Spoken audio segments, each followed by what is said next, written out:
Isang Chinese-inspired dish naman yung gagawin natin ngayon, ang Kung Pao chicken. Pero ginawa nating Philippine version. Gumagamit lang tayo ng mga local ingredients para kaya natin gawin sa bahay at hindi tayo mahirapan maghanap ng kung ano-ano mga specialty ingredients. Simple, luto na,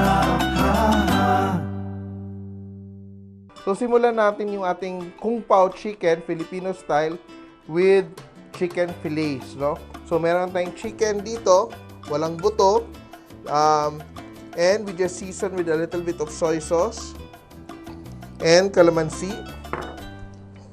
Mix lang natin siya. Season natin a little bit.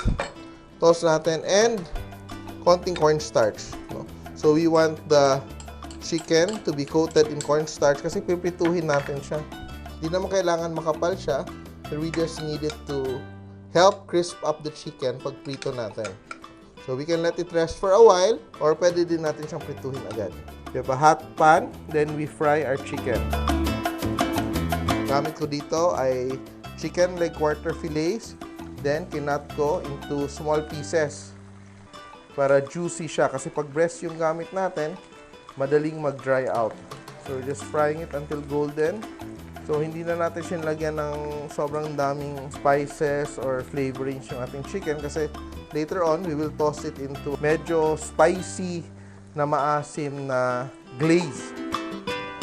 So nag-heat up lang ako ng konting oil. Then meron akong peanuts dito. So fry ko lang yung peanuts. Ito yung pang-garnish natin later. So toss lang natin para maging very crisp siya later on. Then using the same pan, and konting oil from the other side, we saute our garlic, konting garlic, our onion leeks, very simple, onion leeks, then chilies, kasi sa recipe talaga they use Szechuan peppers, pero yung gamit lang natin dito is siling pansigang, yung siling haba natin. You see, very little oil lang yung gamit ko. Then we compose the sauce. So we have a little bit of soy sauce, oyster sauce, banana ketchup, brown sugar, and hot sauce. And a little bit of vinegar. No? Kung meron kayong black vinegar, pwede din yun gamitin. So it's medyo mas maasim siya. Medyo a very sweet and sourish kind of dish. Then, of course, we end with a little bit of ginger. Konting minced ginger lang. So, medyo spicy, salty, but not very sweet, no? Very light ang sweetness ito.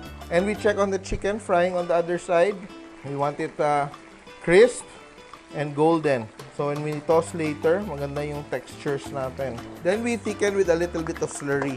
No? So, ayaw natin na sobrang watery yung ating glaze kasi pag masyadong basa siya, mas madaling ma-absorb at mawawala kaagad yung crispness ng ating chicken. So here we have a very nice consistency. So our chicken is done. Then directly, ilipat na natin dito sa ating glaze. Toss our chicken with the green and red bell peppers. Add half of the peanuts. And it's ready.